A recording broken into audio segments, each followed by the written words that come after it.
Sveiki, mėlyjei. Tai kaip išeiti iš kažkokių sunkių būsenų?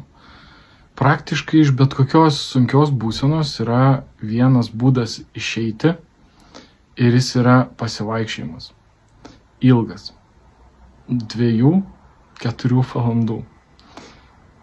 2 užtenka, turbūt 80% sunkumo išeiti iš mūsų.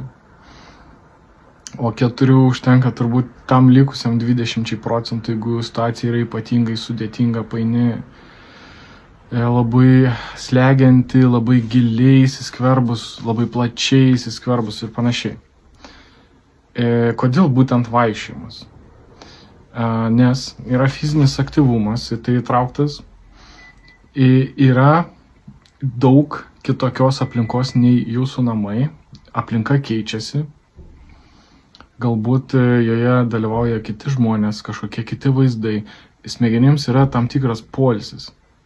Ir nėra tų asociacijų, kurios yra namuose arba jums gerai žinomoje aplinkoje. Tai reiškia, keičiasi jūsų emocijos einant, besikeičiant vaizdam, jos keičiasi, judant kūnui, jos keičiasi ir normalizuojasi. Galim tikrai sakyti, kad tai yra normalizacija, beeinant kažkur.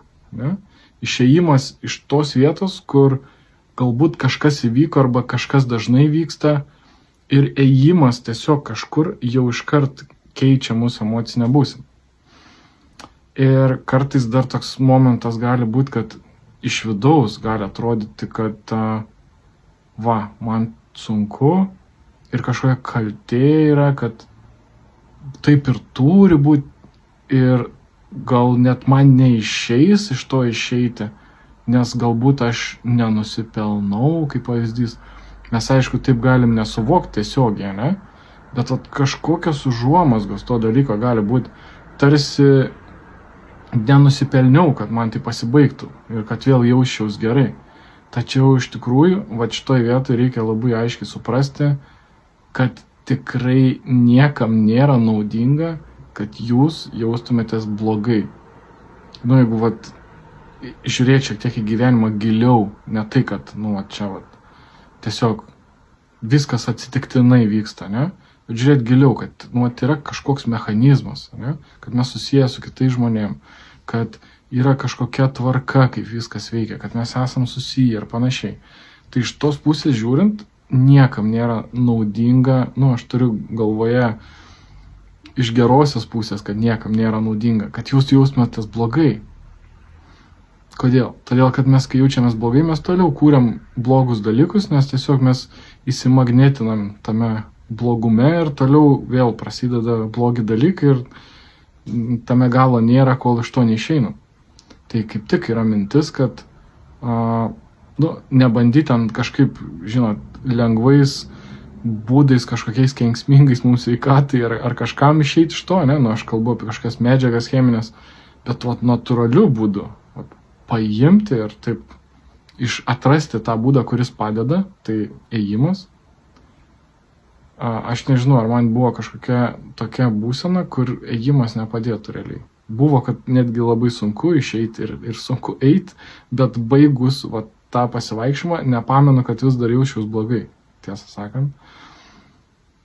Tai tiesiog kviečiu pabandyti natūralų būdą, kaip pasijausti gerai ir leisti savo pasijausti gerai, suprasti, kad taip yra toks jausmas, taip jis yra sunkus, taip man gal dabar sunku eiti, pripažinti, čia nėra nieko tokio blogo.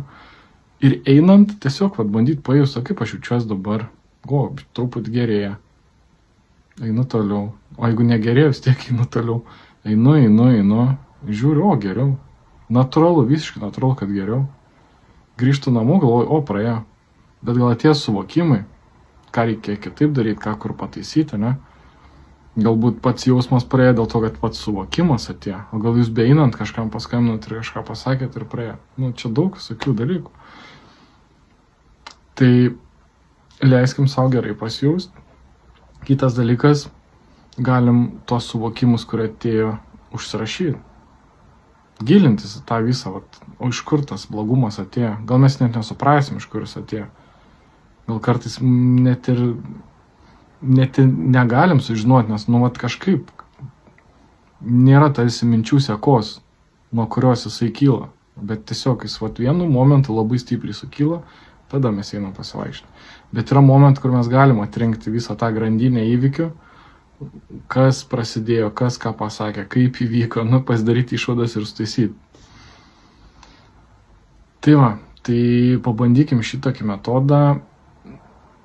Jeigu kiti metodai veikia yra gerai, bet kiti tiesiog gal reiktų paminėti, kad turi kažkokį pavojų, jeigu tarkim tie metodai yra ten, pavyzdžiui, žiūrėti kažkokį filmą ar kažką, jie gali vesti tokį sėslumą ir tokį vangumą, į tokį tingumą. Ir tai gali tokiu tarsi įpročiu tapti galų gale negatyviu įpročiu. Ir taip galbūt kažkiek padeda, bet galbūt jie, kaip sakyti, uždedant viršaus kažkokias kitas emocijas, tarkim komediją pažiūrėjus, ne? Bet tą būseną, kurią mes turim, mes kaip ir jos tada neišjaučiam. O vaikščiojimo metu mes tiesiog einam, mes suprantam, kad tai yra ir mes tiesiog išvaikštam. Mums netransliuoja kažkas jausi ten kažkokios informacijos, kad tik mus išblaškyti iš to. Mes natūraliai tiesiog einam ir kiek eidami, kokiu greičiu paleidžiam, tiek ir paleidžiam. Kitas dalykas namuose, kad iš tikrųjų gali, ta pati aplinka būti tokia, kur asociacijų daug ir jinai labai įtakoja ir tarsi palaiko tą sunkumą. O vat išėjus kažkur kitur, iškart kaip tik aplinka ne tai, kad nepalaiko, bet iš viso kitus dalykus mums pradeda asocijuoti ir mes pradedam automatiškai ir jaustis visai kitaip, matydami kitokią aplinką, kitokius vaizdus. Tai yra tarsi kaip poilsis, toks ir protui, ir emocijom. Tai va. Tai gal tiek.